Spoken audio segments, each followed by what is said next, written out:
Assalomu alaykum hurmatli televizor ko'ruvchilar, yaxshimisizlar? Dunyo Uyg'ur Qurultiyi to'r televiziyasi Uyg'ur ovozi suhbat programmasiga xush keldinglar. Men Hidoyat Musajon. Mushu vaqtinglar xayrlik bo'lsin. Aziz qarindoshlar, sizlarga ma'lum bo'lganidek, o'tgan yili oktyabr oyida Amerika Davlat Majlisi Avam palata a'zosi Ted Deutsch apandim Amerika Davlat Majlisining 30 a'zosi bilan birlikda Amerikaga kelmoqchi bo'lgan Uyg'urlarga viza berishni osonlashtirish va Uyg'urlarning Amerikaga ko'chman bo'lib kelishini qulaylashtirish haqida ayni chog'dagi Amerika Tashqi ishlar ministri Mike Pompeo va Amerika bexatarlik idorasi ministri Wolf apandilarga maktub yo'llagan edi. Növətdə bu təklif Avam palata a'zosi Ted Deutsch apandim tarafidan maxsus Sharq Turkistonlik musofirlarni qo'g'dash qonun loyihasiga aylantirildi va oldimizdagi kunlarda Amerika Avam palatasida muzokaraga qo'yilmoqchi. Ondaqda Sharq Turkistonlik Uyg'urlarni asos qilgan Turkiya xalqlarining Amerikaga ko'chman bo'lib kelishini qulaylashtiradigan bu qonun loyihasining mazmuni nima? Bu haqda sizlarni tafsiliy ma'lumotga ega qilish uchun bugungi suhbatimizga Dunyo Uyg'ur Qurultiyi ijroiya komitetining raisi va Amerikadagi Uyg'ur kishilik huquq qurilishining direktori Ömer Qanat apandimni taklif qildik. Hurmatli Ömer Qanat apandim, programmamizga xush keldingiz. Xush bulduk, rahmat. Sizga rahmat. Hurmatli Ömer Qanat apandim, Uyg'urlarning Amerikaga ko'chman bo'lib yerlashish masalasi chet ellardagi Uyg'urlarni nihoyatda qiziqtirayotgan masalalarning biri. Avam palata a'zosi Ted Deutsch apandim tarafidan hozirlangan bu vaqtdagi qonun loyihasining asosliq mazmuni nima? Oldi bilan ekran oldidagi ko'rinmalarga bu vaqtda bir ma'lumot berib o'tgan bo'lsangiz. Bo'ladi, rahmat. Sizmi yuqorida deb o'tgandek, dunyoning har qaysi joylarida sargardon, sarson bo'lib yurgan Uyg'ur musofirlarningki ahvoli bo'libmi, har qaysi davlatlarda mushu Xitoyga qaytarish xavfi va tahdidi ostida yashayotgan Uyg'urlarni Amerikaga kelib kelish masalasi va bu yerga ko'chman bo'lib yerlashish masalasi Uyg'ur faoliyatchilar Amerikadagi va ya tashkilotlar nihoyatda uzundan beri ko'ngil bo'lib kelayotgan bir masala va biz ko'rsatgan tirishchanliklar, bu yerdagi tashkilotlarning ko'rsatgan tirishchanliklari natijasida bu masala hozir jiddiy bir shaklda o'ttirg'a qo'yilyotdi. Masalan, biz shu butun nimalarimizda, Amerikadagi faoliyatlarimizda, Tashqi ishlar ministrligi bilan bo'lgan suhbatlarda, Amerikaningki har qaysi davlat organlari bilan bo'lgan suhbatlarda davomli, masalan, shu Uyg'ur masalasini, Uyg'ur musofirlar masalasini nihoyatda muhim bir masala sifatida o'ttirib qo'yib keldik. Garchi Amerika Tashqi ishlar ministrligining yordami bilan bir qancha Uyg'ur qarindoshimizni, shu favqulodda og'ir ahvolda bo'lgan qarindoshlarimizni Amerikaga akilalagan bo'lsakmi, lekin bu masalaning hal bo'lganligi emasdi, chunki buningga Amerikaningki albatta bir jiddiy bir tadbir olish kerakdi. Shunga bu masalani hal qilish uchun biz davlat majlisiga murojaat qilgan ayni vaqtda sizmi yuqorida deb o'tgandek, o'tgan yili 10-oyning 23-kuni o'sha Amerika Tashqi ishlar Amerika Davlat Majlisi Tashqi ishlar komiteti shu'ba nimaniki O'rta Osiyo, O'rta Sharq va Shimoliy Afrika va Xalqaro terrorizm shu'ba komitetining raisi Ted Deutsch apandim va shu komitetning oliy darajali a'zosi Cumhuriyetchi Joe Wilson apandimlarning tashabbusi bilan Amerikaningki shu Tashqi ishlar ministri Mike Pompeo apandimga va ichki bexatarlik ministri Wolf apandimlarga xat yozildi. Uyg'urlarningki shu Amerikaga ko'chman bo'lib kelishini osonlashtirish, qo'laylashtirish va Uyg'urlarga viza berishni osonlashtirish masalasida. Lekin bu xatlarning albatta nihoyatda muhim ahamiyati bordi, lekin shuning uchun Uyg'urlarningki Amerikaga ko'chman qilib elib kelish Uyg'urlarni shu masalani hal qilish uchun bir qonun loyihasi kerak edi. Bu yaqinda yana shu Ted Deutsch apandimning tashabbusi bilan bundaq bir qonun loyihasi tayyorlandi va bu qonun loyihasi bu qatim Ted Deutsch apandim bilan Ted Deutsch apandim demokratchi va Cumhuriyetchi Dayaz Balart apandimlar tarafidan yaqinda Amerika Davlat Majlisiga bu tonuşturulmoqchi. Shu mart oyininki 1-haftasi yoki 2-haftasi tonuşturuldi dedi bizga. Biz o'tgan hafta yana shu Ted Deutsch apandimninki xizmatchilar bilan yordamchilar bilan ko'rishdik. Bu qonun nimasida bu yerda ba'zi bizningki fikrlarimiz botdi, takliflarimiz botdi. Uni ularga dedik, ba'zi yerlarniki tuzitilishini talab qildik va yana buningki ismi to'g'risida nayda bir talash tortish bor hozir. O'sha ismining bu qonun loyihasining ismi masalasida xeyli bir talash tortish bor, balki qandoq bo'ldi bilmaymiz. Ammo qandoq bo'lishidan qat'iy nazar bu qonun loyihasi yaqinda nimaga qo'yilmoqchi, ya'ni Amerika Davlat Majlisida tanishtirilmoqchi.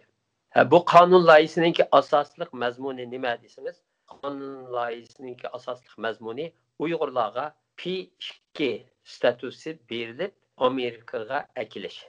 Amerika berilishi, P2 statusi berilishi. Amerikaningki shu ko'chmanlar siyosatida her yili bilasiz Amerikaga nurg'unlagan dunyoning har qaysi joylaridan nurg'unlagan ko'chmanlar keldi. Bu ko'chmanlar turli statuslar bilan keldi. Masalan, bu yerda P1 deydi, P2 deydi. Bu P1 degan status bu nima desangiz, u Amerikaga keldigan P1 bilan keldigan ko'chmanlar Birleşken Devletler Teşkilatı Musafirlar İdaresininki tanıştırışı arkalık geldi. Avval köşmenler şu Birleşken Devletler Teşkilatı Musafirlar İdaresi'ne müracaat kıldı. Ularınki tanıştırışı bilen onunkin her qaysi devletler musafirlerini aldı. Şu Katar'da Amerika mı? Şu bunu P2 deydi. Şu arkalık kelgen musafirlerine Amerika'ya kelgen köçmenlerge bu P2 P1 yani P1 statüsü bile geldi. P2 statüsündeki özelliği bu Birleşken Devletler Teşkilatı Musafirlar İdaresi yahut da halkara teşkilatlarınki aralışının sırtıda bu. Yani ulan arlaştırmayı turup bir vasıtla ulağa şu vize verildi, köşmenlik vizesini aldı, bir vasıta ula iltimas kıldı. Şu bir vasıta Amerika hükümetiga iltimas kıldı. Şu hükümet onundikin ulanınki elbette nurgun şu bu köşmenlerini Amerika'ya ekiliş bir ceryan var. Şu ceryanlarını ötküzgenlikin ulanı Amerika'ya ekildi. Bununki özelliği yani Birleşken Devletler Teşkilatı'na iltimas kısa, yani Musafirlar İdaresi'ne iltimas kısa, bu Musafirlar İdaresi'ne kılınan iltimas netice yıllar gitip kaldı onunla. Ama bu P2 degen bu tez boludu onundan. Çünkü hem de bu P2'nin kim o nemesi bu mu alahide ahvaldaki insani sebepten alahide ahvalda boğan kişilerge berildiğin bir status. Şu statusninki Uygurlarımı ve Uygurlardan sırt yana Şarkı Türkistan'daki başka şu Türkiye halklar, Kazak, Kırgız, Katarlık Türkiye halklarga berilişini bu talep kıldı. Rahmat hurmatlik Ömerxon Tependim. Agar bu loyiha qonunlash yo'lga qo'yilib qolsa, Sharq Turkistonlik qaysi xilki kishilar undan bahramand bo'la oladi? Amerikaga ko'chman bo'lib berish uchun qanday shartlarni o'rinlash kerak? Mushu haqida ozroq to'xtalib beramiz. Oldu, yani bununla bu sualınızga cevap verişten burun yani bir yaxshi xabarni xalqimizga yetkazib qo'yishni xohlayman bu yerdan. Bu xabar yaxshi xabar nima desangiz, o'sha Biden hukumati allaqachon Uyg'urlarni o'sha 2021 moliy yili ichida Amerikaga akiladigan ko'chmanlar orasiga Uyg'urlarni bunga kirgizgan. Şu xabarni berib qo'y, bu yaqinda bu xabar nima bildirildi. Amerika Tashqi ishlar ministrligininki 12 fevral kuni Amerika Davlat Majlisiga ivetgan dokladida o'sha prezidentning hukumatininki Rohingya musulmonlari Uyg'urlarni o'sha Amerikaga 2021 moliy yili ichida Amerikaga akiladigan ko'chmanlar ishiga qo'shishini, shunga kirgizishini buyruq qilgan. Şunun bilan bu Uyg'urlarni 2021 moliy yili ichida Amerikaga akiladigan ko'chmanlar orasiga kirgizildi. Buni bilmaymiz hamda qanchalik Uyg'ur ilib kelindi, buning soni qancha ularni bilmaymiz. Yangi xabarlar bu haqda ko'p ma'lumot o'tirg'i chiqqan chaqda xalqimizga buni bildiramiz. Albatta Amerika hukumati o'zimi bu xususda ba'zi e'lonlarni nima qilishi mumkin, berishi mumkin. İkincisi yana şu Uygurlarga yana P2 vizesi berilishi meselesi de P2 vizesi berilishi masalasida yana Amerika Davlat Majlisining bu qonun loyihasining sirtida yana Amerika hukumatidan talablar bor. Amerika hukumatiga qaratilgan san'atda masalan Amerika Davlat Majlisi Kengash palatasida nihoyat kuchli bir talab bor. Bu Uyg'urlarga şu P2 vizesi berilishi kerak deb. Bunun bu yaqında senatör Marco Rubio ve senatör Merkley efendimler bir xat yazmoqchi. Xat hozir tayyorlandi. Bu xat ivatiladi. Yeni Tashqi ishlar ministri Tony Blinkenga nihoyat kuchli bir xat, kuchli senatörlar tarafidan ivatiladi. Bu xatda Uyg'urlarga ciddi şekilde P2 vizesi berilib, Uyg'urlarniki Amerikaga elib kelinishi to'g'risida bu yerda talablar o'tirib qo'yilgan. Endi bu yerda yana sizningki bu nimangiz kelsak, savolingiz kelsak, endi bu yerda nima qaysi Uyg'urlar bundan foydalanadi dedingiz, qanday foydalanadi deb, kimlar bahramand bo'la oladi deb. Bu qonunda ko'rsatilishicha, bu qonun loyihasida shu Xitoyninki zulmga uchragan, Xitoyninki Xitoy tarafidan her türlü ziyonkashlikka uchragan, tutilgan, qiyin-qistoqqa ilingan, har qaysi jihatdan siyosiy, ijtimoiy, iqtisodiy jihatdan vayron qilingan Uyg'urlar va boshqa Turkiy xalqlar Sharq Turkistonda hozir yashayotgan. Shularning hammasi bu nima qonundan foydalana oladi.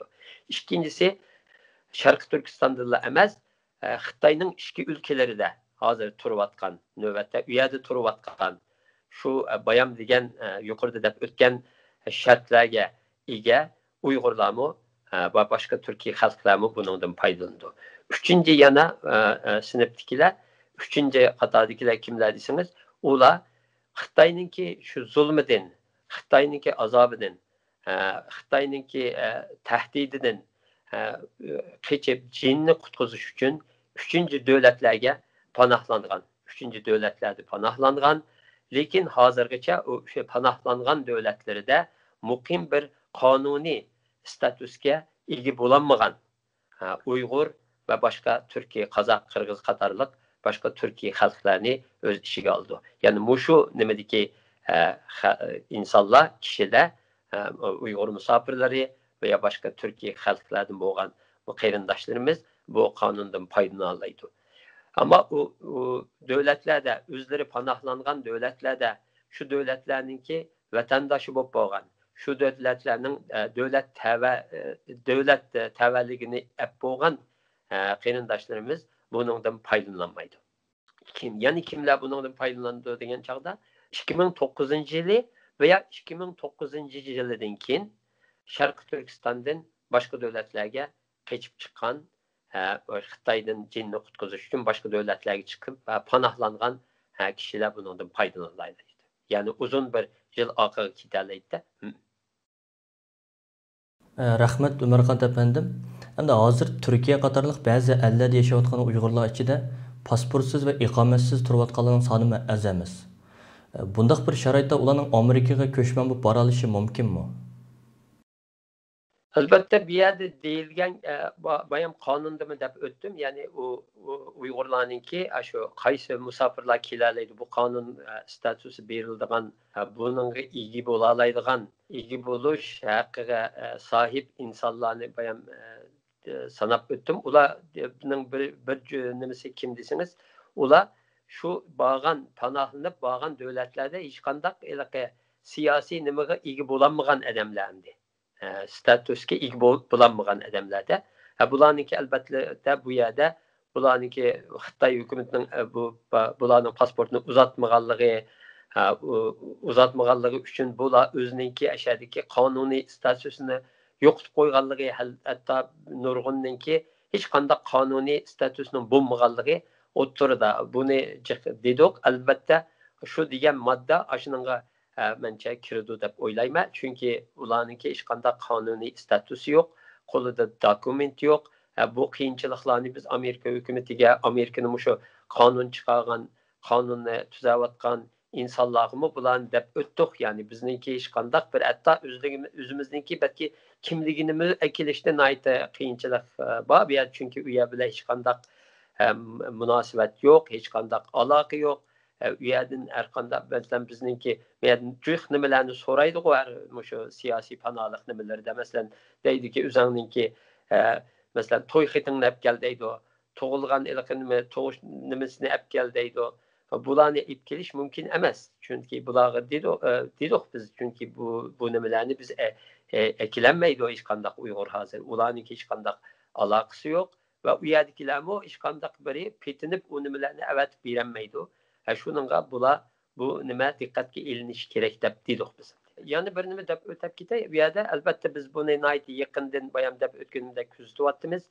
Bular bilan qonun chiqarilgan, qonun chiqarmoqchi bo'lgan, shu qonunni tunishtirmoqchi bo'lgan davlat majlisi a'zolarining yordamchi bilan yaqindan ko'rishyapmiz, ular bilan maslahatlashyapmiz, o'zimizning takliflarini beryapmiz. Bu yerda uningdan keyin yana birisi bayam deb o'tganimdek Biden hukumatining o'zimi hozir bu yil Amerikaga akildigan ko'chmanlar orasiga Uyg'urlarni shu nimaning ichiga oldi. Bu haqda yangi ma'lumotlar chiqqan chog'da yangi biz hozir ma'lum emas uniki qanday bo'lganligi, kimninki nega iltimos qildiganligi, shuningga buni anglablaydi Uyg'urlar Amerika elchixonasiga berib iltimos qilish nimasini qilmay tursin. Hozir birinchisi qonun chiqmadi tahi. Bu qonun nima emas, ammo Amerika hukumatiningki albatta qarori bor. O qarori albatta shu yil ichida ijro qilinishi kerak. Bu yaxshi bir ish. Buningga Uyg'urlarmi uning ichiga kiradi. Shu yangi ochoqdagi ma'lumotlar qo'limizga kelgan chog'da xalqimizga bildirib turamiz. Albatta Amerika hukumatining o'zimi uqtirishlarni qilishi mumkin bu jihatda. Rahmat hurmatli Umarxon apandim. Yuqorida bergan qimmatli ma'lumotlaringiz uchun yana bir qaytadan ko'pdan ko'p rahmat aytaman. Rahmat sizga. Sizga ko'p rahmat. Hurmatli televizor ko'ruvchilar, yuqorida Dunyo Uyg'ur qurultiyi to'r televiziyasi Uyg'ur ovozi suhbat programmasini diqqatingizga sundiq. Yoqtirib ko'rganinglar uchun rahmat. Keyingi qatimliq programmamizda ko'rishga omon bo'lgaysizlar. Xayr xo'sh.